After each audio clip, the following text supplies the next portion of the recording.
Okay, good morning. I'd like to welcome you all to today's webinar. Dean Piperl and Representative Slotkin and Gallagher would please turn on your cameras.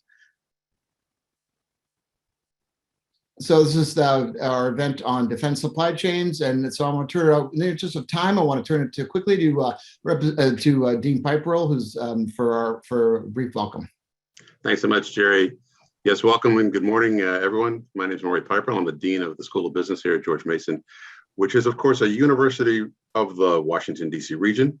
And it has a strong specialization in government contracting, which is led by Jerry here. We're also a university for the world, and we're trying to understand and help shape those changing dynamics by engaging, but also staying practical, helping understand how best do you make this changing world work. And really, the whole interconnected set of systems is what we're dealing with when we talk about supply chain. And I cannot imagine two more perfect experts for this complex topic than the guests this morning, Representatives Elissa Slotkin and Mike Gallagher, who are, of course, the co-chairs of the Defense Critical Supply Chain Task Force in the House Armed Services Committee. So thank you both so much for being here with us, and we look forward to the conversation. Jerry, please. Great. Thank you very much, Maury. It's an honor to lead the center and to have you all, most importantly, have the two representatives here. Your bios are available on the registration information, so I don't want to spend too much time for that because we only have about 45 minutes. But let's just say we have two national security careerists. They've been working since Ms. Slotkin was recruited by the CIA when she was in grad school, and Representative Gallagher joined the Marines after graduating college. So they both represent the 8th Congressional District in their respective states of Michigan for Ms. Slotkin and Wisconsin for Mr. Gallagher or Dr. Gallagher. So I'd like to thank them both for joining us today. And so I'll start off. We're going to do this little fireside back and forth format. So the task force that you all stood up in March, you guys have been working behind the scenes pretty aggressively, I understand. And I'd love to, Ms. Slotkin, as the co-chair, could you talk a bit about what has your progress been, and when do you see? Can you preview maybe some of the report that you're going to be releasing soon? So. Sure. Well, I think, the impetus for this task force and, me going to the chairman of the committee to ask that we stand it up was really because of the searing experience that most members of Congress had during COVID, that most of us had during COVID, where, a year plus ago, many of us were, sitting on the phones, negotiating with Chinese middlemen in the middle of the night for a 78-cent mask. Right? Just, we could not get masks, we could not get gloves, we could not get gowns. I have companies in my district that make hockey equipment for the NHL, and they transformed and were making gowns for our hospitals. So, I think that was the start and the kickoff of a year of the issue of supply chains becoming kind of a household conversation.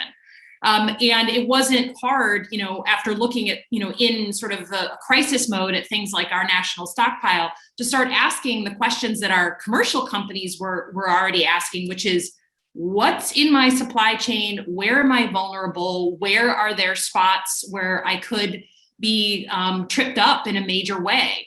And we, went to the committee and said, let's put on a bipartisan task force. We're 3 Democrats, 3 Republicans, and look at this for the defense supply chain.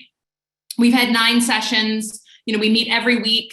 We have guests come from within the department, former department members, folks from the think tank world and from industry.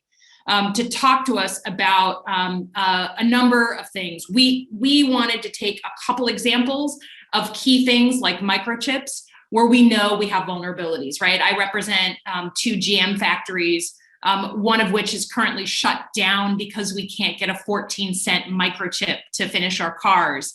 And we realized immediately that we need to understand and have transparency on our supply chain. The department doesn't have complete transparency on that, so we're going to be talking about that. We wanted to make sure that we were looking at the critical items, identifying that, helping the department come up with a critical supply list, right? Not all parts are created equal. If they make Rubik's Cubes sole source from China, that's fine.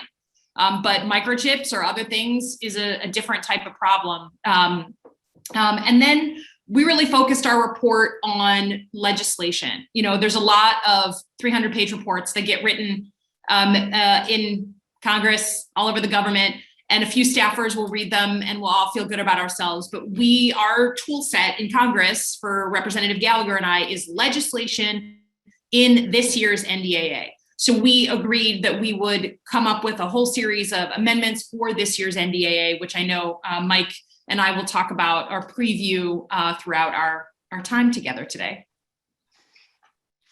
Great. That's great to hear. Now, I guess can we turn to Representative Gallagher? And for the audience, it's great to have you all. If you want to submit questions to the Q&A function, please do, and we'll get to those shortly. But Representative Gallagher, could maybe you follow up and talk a bit about sort of where you all see this going in the NDAA and their thoughts on to start this discussion?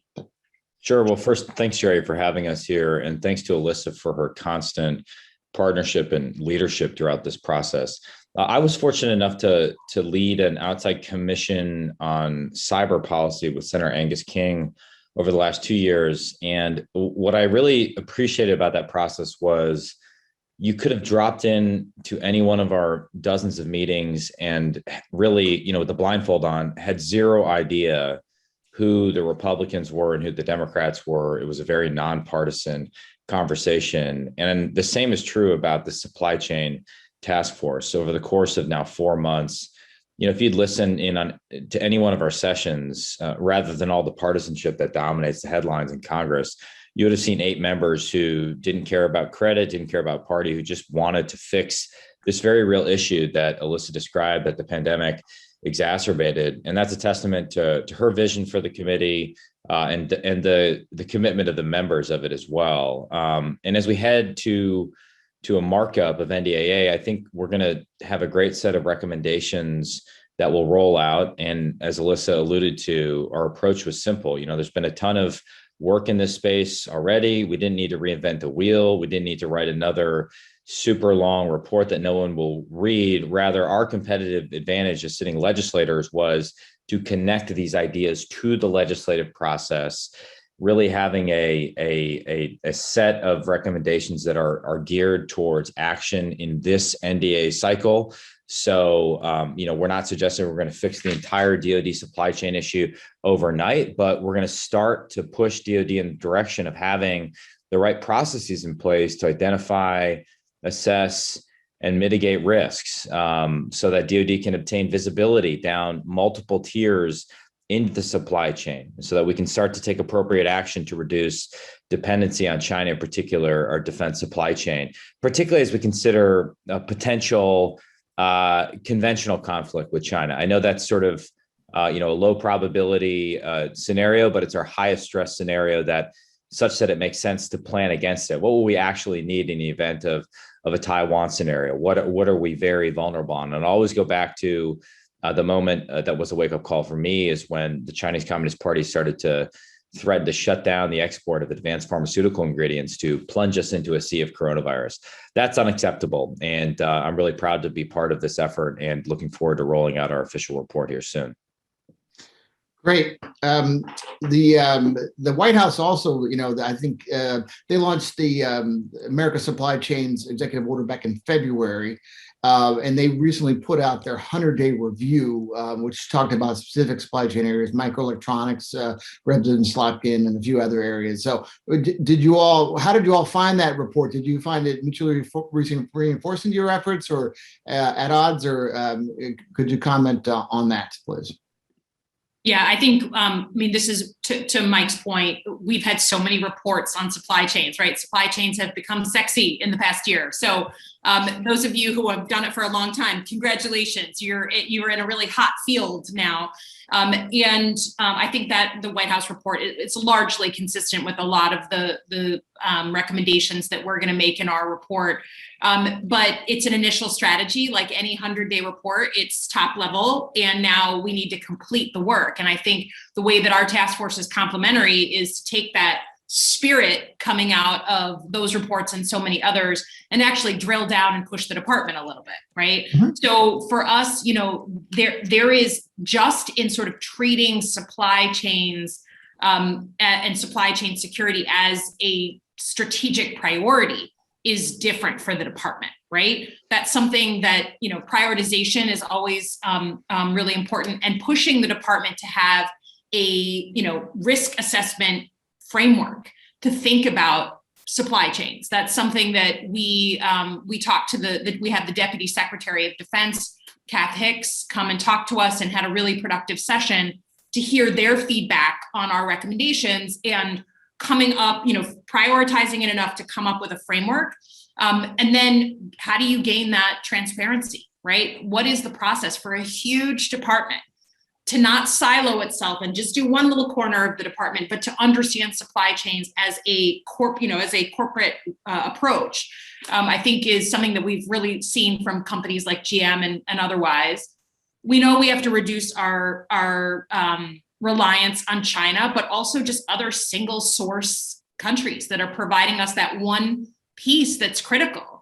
And here, I know Mike has been a real champion of, of course, we're from the Midwest. So both of us, I'm sure, in our heart of hearts, want all that manufacturing to come back to the United States. That's not practical. So how do we think about allies and partners? How do we think about diversification of our supply chain so we're never dependent just on one country, whether it's China or a friendly country who just happens to have an enduring problem with the pandemic or something else that's gone on to create a shock? So I don't know, Mike, this is really your area, but it's I think a big area of growth for us on the legislative side. Yeah, I think if you read the 100-day review, Executive Order 14017, there's some good stuff in there. It echoes a lot of the themes we hit on in our report. I particularly like the emphasis on semiconductor manufacturing and R&D, as well as rare earth mining and processing. I also thought the section on using trade agreements as a mechanism to promote collective supply chain resilience makes a ton of sense. We've been calling for doing exactly that for a while. I wrote an op-ed on a US-UK trade deal last year in the Wall Street Journal. And on the other hand, I'm just speaking for myself here. I think there's still some unanswered questions from the administration's report. There's a lot of language about environmental standards, and we want to ensure projects aren't undermining public health. But it's also true there's a lot of federal red tape, and that has made it difficult for domestic manufacturing and mining in particular to be effective. So how do we strike that balance between environmental regulations, but also onshoring manufacturing? My only other area of concern is that Elissa sort of addressed it. I'm all for everything being made in America. We want to onshore, but we can't make everything in America. We got to have an allied framework, not just a make everything in America framework. There are certain things where we need the no kidding ability to produce at scale here in the U.S. for purposes of national sovereignty. Semiconductors and shipyards are just two items that come to mind. However, I think the right default mindset, rather than buy America, is buy allied. And that's sort of the conceptual framework I always have in my mind. Great. You both talked about that issues of allies and partners, and that was actually also in the White House report where they talked about we can't build everything here, but they also it was a bit thin on how we can drive that allied and partnership. And I'll be self-interested here. I just published a piece today in the Hill on that topic, and I've written a longer paper on that. So do you see that coming into your report and how you work with allies and partners? Because there are mechanisms already that can be strengthened, and also the Buy America. I don't view these things as mutually. They're not zero-sum game. These things can be mutually reinforcing, because it's not like we're increasing because we're working with our close allies and partners. But anyway, I'll throw that back to you all. Go ahead. Or Mike, this is your baby. Go ahead. Oh, Elissa knows what I'm going to say. Because I've been saying it. I said it at the White House yesterday. And Jerry, I look forward. My staff sent me your report this morning. It's very long, and I'm a member of Congress, so I have a short attention span. But I printed it out, and I intend to read it on the plane today. So, and I've got a piece in the Hill today. That's the Cliff Notes version. Exactly. Slow readers like me. I appreciate that. My whole thought on this is that we have an opportunity to take the national technological industrial base, the NTIB, of which we formally made Australia a part in 2 years ago in the NDAA. The Brits are a part of it. Canada's a part of it. It's a great concept intended to turbocharge technical cooperation with our allies. But if you talk to our allies, they'll basically say that all it is right now is a concept that needs a little more meat on the bones. And I think we have this framework in place that we could build off of to start to do some really creative things. And I think, you saw this in the 5G debate where we spent 4 years going around the world telling everybody Huawei's bad, ZTE's bad, don't do business with Huawei and ZTE. All true, right? An important defensive message. We didn't really have the offensive message of, okay, how do we partner within the free world, some sort of like digital technology partnership where we can have, a suite of 5G solutions that not only are more secure than Huawei and ZTE, where you have confidence that you're not going to be spied upon, but are just higher quality and can compete on price. So that's the challenge. It's how do we work with our friends and allies and harness our collective strength? Easier said than done, but I believe the NTIB framework gives us at least something to start with. And I would just say that, as someone who was an assistant secretary at the Pentagon, but a regional, right? I wasn't doing industrial policy.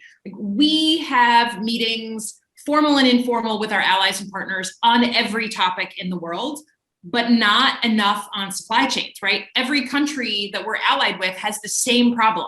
They have the same dependencies. They have the same, exposure that was brought to light during COVID. So I've been encouraging on the regional side of the house, when is NATO having a conversation about this? What are we talking about with the EU? Where are some of the overlaps that we can start to figure out how to have those good, productive conversations? It starts by raising it in these traditional multilateral forums and saying, hey, anyone else feel like we're really not maximizing our buying power and our leverage? So I think there's a lot we can do to kind of raise this level within the department and within the government. Great. We've had a lot of questions come in already, so let me dive in. This is from Byron Callan, who's one of our kind of the premier aerospace and defense analysts. Are you recommending me focus on specific areas in specific supply chain issues like the White House report, or is it going to be more general on specific authorities? How are you kind of structuring your recommendations going further in your effort? Yeah, so we have, I think, 6 major categories of things that we looked at. And underneath those categories, we have specific legislative language that's being drafted to help, actually take it to a legislative place. And again, broadly speaking, it's, pushing the department to treat supply chains as a strategic priority and developing a corporate strategy for risk assessment. Number 2, transparency. Explain to us how you're going to provide transparency on your supply chains. We had some amazing briefings from within the department, with the traditional red, yellow, green stoplight charts of where are we green, we've got multiple suppliers, where are we yellow, just a couple, and where are we red, single source, and in particular, a place like China. And there's a lot of red on some stuff that's particularly important if we need to go and mobilize for war. Number 3, reducing reliance on China and other single source countries. Number 4, encouraging workforce and trade skill development. This was a little bit of a surprise for me, is how much of a focus there was on the role of our skilled trades and workforce in making sure we actually have some redundancy and some strength in our own supply chains here at home, since we know that those we often have vacancies and not enough in the skilled trade. Strengthening our ability to leverage allies and partners, which is what Mike was talking about. And then using American innovation with regard in particular to rare earth elements, which we know go into those microchips and are so important and a great, sort of focus on securing those supply chains in particular. So those are the broad categories, and underneath there's legislative proposals to address those 6 categories. Great. Mike, do you want to add something there? Well, there's not much I can add other than, I think we spent a lot of time in good faith grappling with this question of what is critical, right? How do you define that?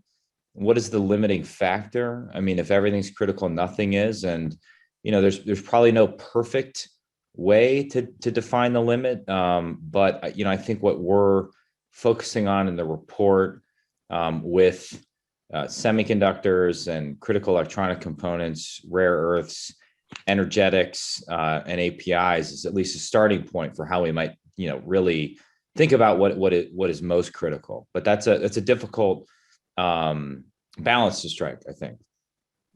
Yeah, great point.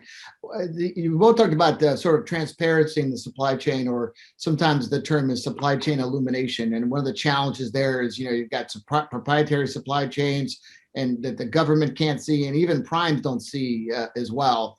Do you address kind of how do you tackle that in some kind of way that you want to be transparent, but also you want to protect proprietary information. You want to protect, and you don't want, supply chain. It's a national security imperative as well. So how do you square that circle? I'll start and then I'll hand it to Mike. We definitely had this conversation within the task force on, what are the requirements, particularly from the primes, that we think the department should be asking for. And we heard a lot of different opinions. We had folks come in and say, you can't possibly ask the primes, not to mention smaller companies, to have, transparency on their supply chains. And then you have other folks who say, hey, man, they're getting lots of taxpayer dollars. They should know their own vulnerabilities. And I'm deeply impacted by, spending a lot of time with companies like GM, who have gotten religion on supply chains. I mean, down to tier 4, 5, and 6, because they had to, because I've got thousands of cars parked at Michigan State University that can't drive anywhere.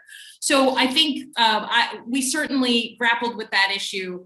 And I certainly leaned heavily into we can push. This is the moment to push and expect a bit more. And frankly, we think that that's just part of, or I should speak for myself. I think that's part of responsibility now for corporations, is to know your own vulnerabilities. But Mike, do you want to speak to that? Yeah, I think sometimes when you ask Pentagon or industry leaders about supply chain visibility, you kind of get a shoulder shrug that it's too hard or it's infeasible. Well, I think what you're going to see in our final report is the idea that that's not going to cut it anymore. At a time when supply chain vulnerabilities could mean the difference between success or failure in war, we don't have an option other than to figure this out. And you're going to have to be able to go a couple layers deep in your supply chain and really understand it in order to be responsible. We need to be able to take a flashlight and peer down and know where our stuff is coming from. The days of finding we have surprise Chinese electrical components in our MDAPs needs to end tomorrow. So fortunately, just as technology can be a vulnerability, I think in this space, it can also be our friend. We now have an incredible array of new platforms that can analyze enormous amounts of data, map the internet. We need to put them to use to help us map our supply chains. And so that's a major theme you'll see in our final report. Okay. Here's a question from one of the audience members. How do you deal with the inherent obstacles during the acquisition process that elevate price above supply chain risk? There's obviously a focus on price, and that comes down to sometimes, default clauses and the like. Do you kind of address those kind of issues? I don't know if we have a direct recommendation on that, Elissa, if memory serves. I don't think so. No, my team is off screen shaking their heads no. So I don't think so. So I don't think so. Yeah, fair enough. The Defense Production Act, or DPA, was obviously very heavily used in COVID. And it's been more emphasized. There's a fair amount of investment going into rare earths and semiconductors through that. And there's also the big slug of like $10 billion in the recent Recovery Act that was mostly going to go to Defense Production Act. Do you address that, where that goes, not only defense, but for other needs? such as vaccines or vaccine development, pharmaceutical development? Yeah, we do. And I think we heard a lot of interesting stories about the use of the DPA, obviously, yes, under the CARES Act, and for things like, masks and gloves and things related to COVID. But we heard some pretty inspiring stories about the use of the DPA on other items that, from within the department, folks figured out we had a problem. And they used it to shore up, alternative supply chains. I'm a big fan of that. I think that that's an authority that's on the books that can and should be used. But again, figuring out like an approach to this is what's important. We can't Yosemite Sam our way through the DPA and just start using it for everything. We need to have a framework of what's truly critical, as Mike said, and then use it sparingly, but when we need it.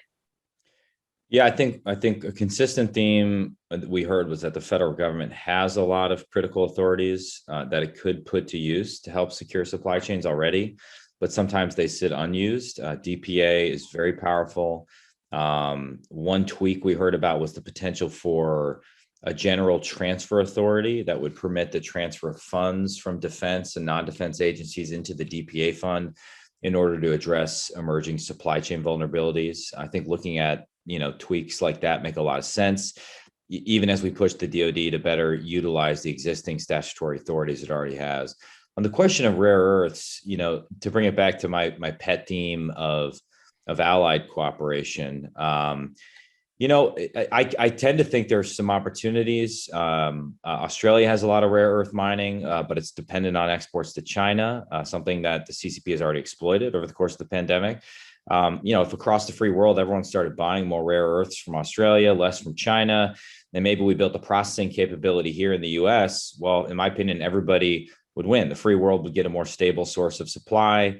Australia would get a substitute export market that won't come with strings attached, and everybody benefits from the US, not China, processing their rare earths. So that's sort of the kind of creative thinking I think we need in concert with our allies. Yeah, each ally, some countries have competitive advantages, like you're talking about, Representative. Yeah. Like, Australia and Canada, even with mining. And one of the things interesting about the DPA is that it currently defines the U.S. and Canada as domestic source. So, and that could be changed to you could add the other two countries as domestic sources. So you could use DPA funds to help foster that. So that's another potential a way to do things. I have another question for you from one of our audience members. What surprised you most about the DoD's current approach to supply chain? Did you get the sense that during your engagement that they feel are able to provide or prepared to provide the transparency that you're looking for? Go ahead, Mike. No, you go ahead. You're in charge. I think that, I think we've all been, it wasn't shocking to me, but like getting to the meat of it, there wasn't one way that any one human in the department could have visibility on the supply chains. It's not a shock, but when you think about the implications, it was concerning and validated, I think, the need for a task force and for legislation. But one of the things that really surprised me, frankly, was just how many stumbling blocks there are for the department to get a clear understanding of supply chains on other items from other departments. So for instance, we heard about pharmaceuticals. And, I think we were all surprised when, we were told by the department that the active pharmaceutical ingredients inside the drugs that we get, that the department didn't have or wasn't able to get supply chain vulnerability or transparency on active pharmaceutical ingredients. And the force needs drugs, right? The force will need things like insulin. The force needs things like antibiotics in order to be ready. And I think we were, there are some very high tech things like microchips that are very, very important, but there's some pretty low tech things that could really trip up the force. And we included that in our supply chain. And as we learned about it, it surprised me how little we knew about where the military's drugs are coming from. Yeah. I'll give a positive and a negative. The positive, I think, is just how much work had already been done in this space, just trying to think through the problem, starting with some of the work that Eric Tuning had done in the previous administration. It just seemed, and then, we had Ellen Lord on one of our first panels. It seemed like there were a lot of people that had tried to start thinking through supply chain vulnerabilities and how DoD might address it. And so we tried to build upon their work. So that was positive. And then in the broader defense think tank ecosystem, there was similarly just a lot of work being done. Jerry, obviously, you're a great example of that. On the negative side, I think Elissa said it. There were certain areas where I didn't know we had an issue, and some that are very low tech, having to do with, ammo, that I was shocked to learn about issues that we have.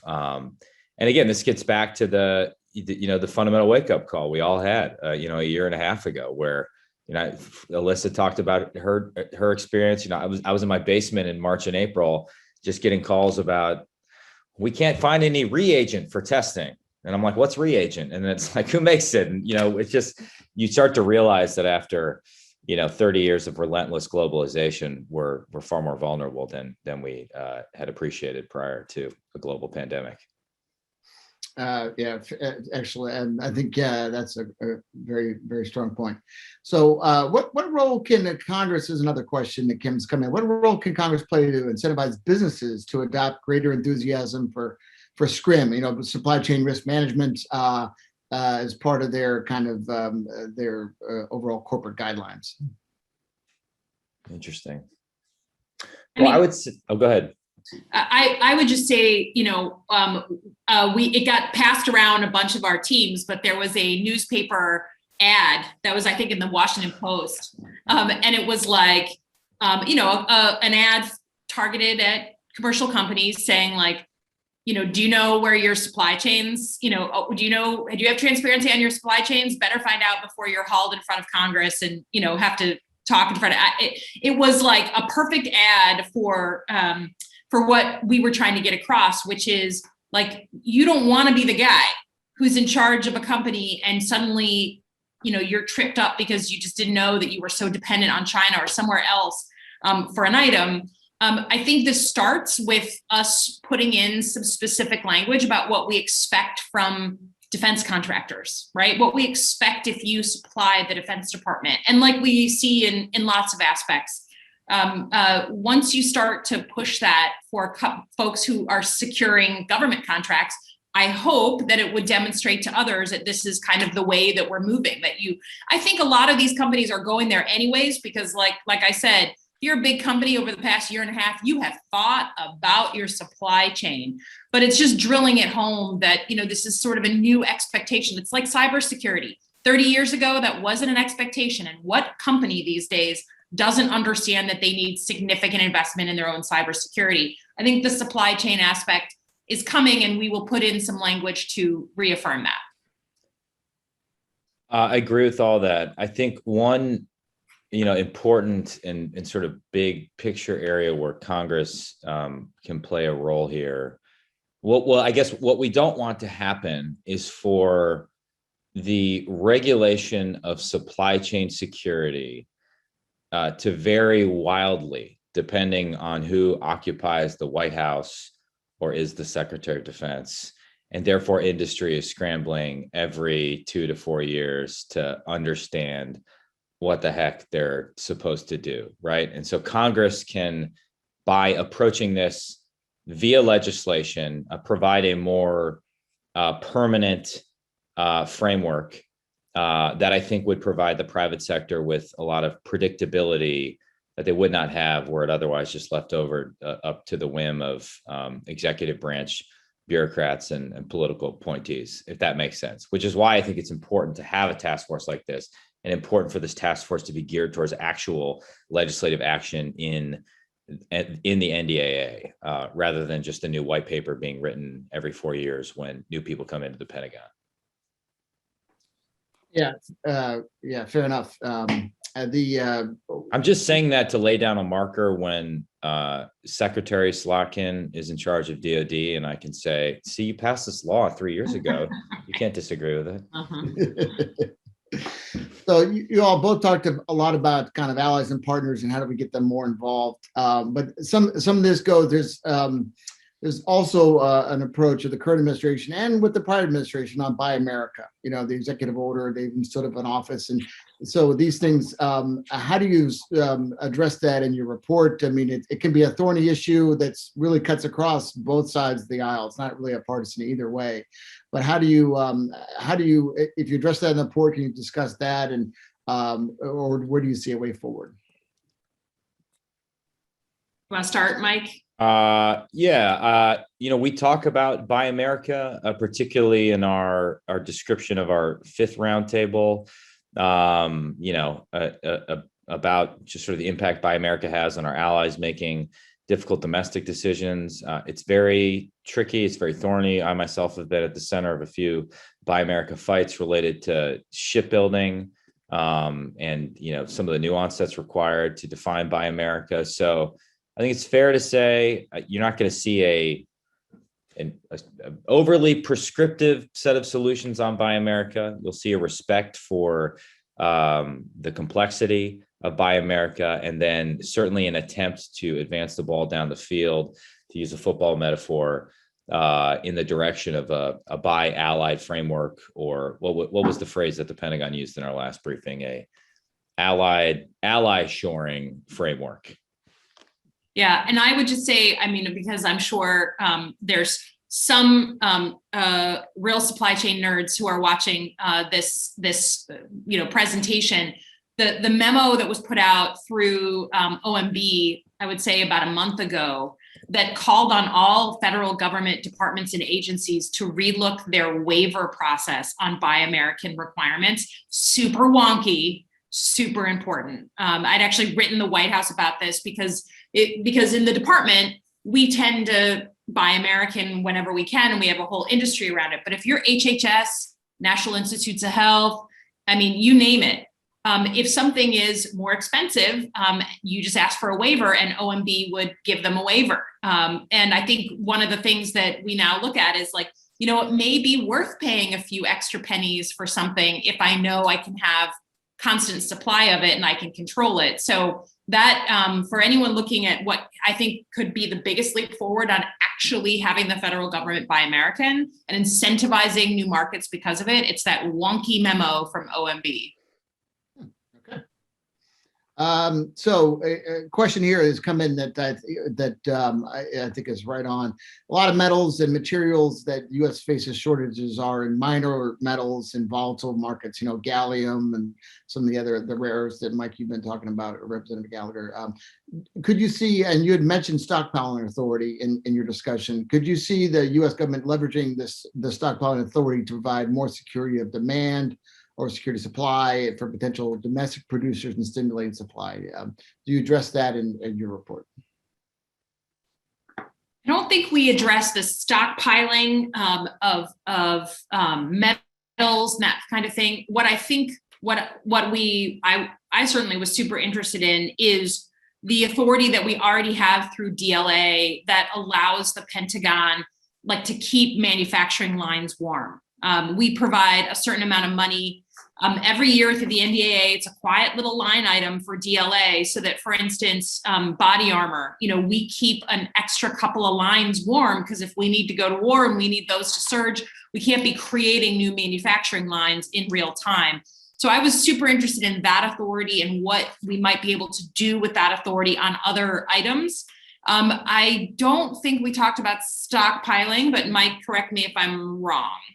No, we have there's a standing congressional reporting requirement, the Strategic Critical Minerals Stockpiling Act, which does require DoD to examine on a biannual basis supply and demand for strategic and critical minerals for a conflict scenario, an emergency situation.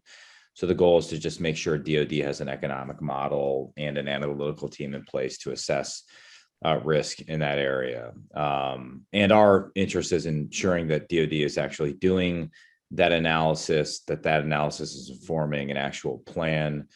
I think one of the takeaways for me on the rare earth discussion was that that's not the problem. Is not necessarily that they're rare. They exist. It's just a question of mining and processing and getting the stockpiling right, which we tend not to do until we have a major emergency. So I think what we're trying to do is to get DoD to act a little bit more proactively. Great. So we're coming up on time, but I think I'd like to, this report where you've outlined some of your findings. When, what's the timing on release? When can we kind of expect to see it from you all?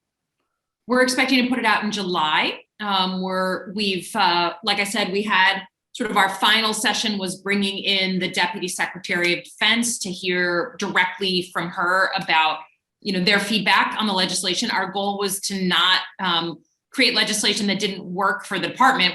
That doesn't mean they love every piece of it. It just we want this to be something that would be helpful. And obviously the NDAA cycle has slid a little bit for those who watch this closely. So July is our timeframe. Okay. And then another question has come in. So a lot of you all are authorizers. So and you put out reports that those in the department love you give more authorities or more requirements. The question is, some of these have costs for companies or for the department. Do you address some of those? I mean, supply chain illumination would be one of those. I mean, it's very expensive, and so there's the privacy issue, but also the cost. So I mean, do you address costs in your in some of your recommendations and findings? Mike, go ahead. I failed to get the recommendation included that we should collapse the appropriations committees into the authorizing committees and just have it all be under one. But that's a longstanding line of effort of mine. I don't think we have specific recommendations on how we might offset the cost via appropriation. I could be wrong about that, but one opportunity, this is outside the bounds of the report right now that I'm speaking. I think if you look at the U.S. Innovation and Competitiveness Act that passed the Senate, what you see in that is a good faith effort to spend some money to shore up supply chain, particularly for chips, money for ORAND, all different pots of money designed to go on offense and help American innovation lead the way and help industry offset the costs that will be inevitably incurred by disentangling our supply chains from China in particular. So there's a way in which, if a version of that legislation moves through the House, I think it could go a long way towards offsetting costs. Yeah, I think it's amazing that we've gotten this far without talking about the American Innovation Act that passed the Senate. I think, the sort of, when I'm sitting home in my district, with a bunch of workers who are not working because we can't get a 14-cent microchip, they're like, what are you guys doing about this? And that bill and series of bills is, I think, a really important answer to that question. We talked about it. Mike and I were both in the Situation Room at the White House yesterday talking about this. It's a bipartisan piece of legislation that's extremely timely. So I think if folks watching haven't gone through that, it's going to be a big way that we tackle this problem, and it's certainly money. Great. Awesome. Well, let's end on that note. And I want to thank you both, Representative Slotkin and Representative Gallagher, and for joining us today. Really lively discussion. Apologies we didn't get to all the questions. We're very excited to see this report, and really particularly like the practical nature that you all are approaching this, because we, as you both outlined, I think the message is clear that there's bipartisan support for addressing these issues, but now it's starting to really get to the practical nature. How do we fund it? How do we get there? And I want to thank you very much for your time and for the audience participation. As really robust discussion. I look forward to the report in July. Thanks so much for having us. Thanks, everyone. You, Jerry. Thank you. Have a good rest of the day.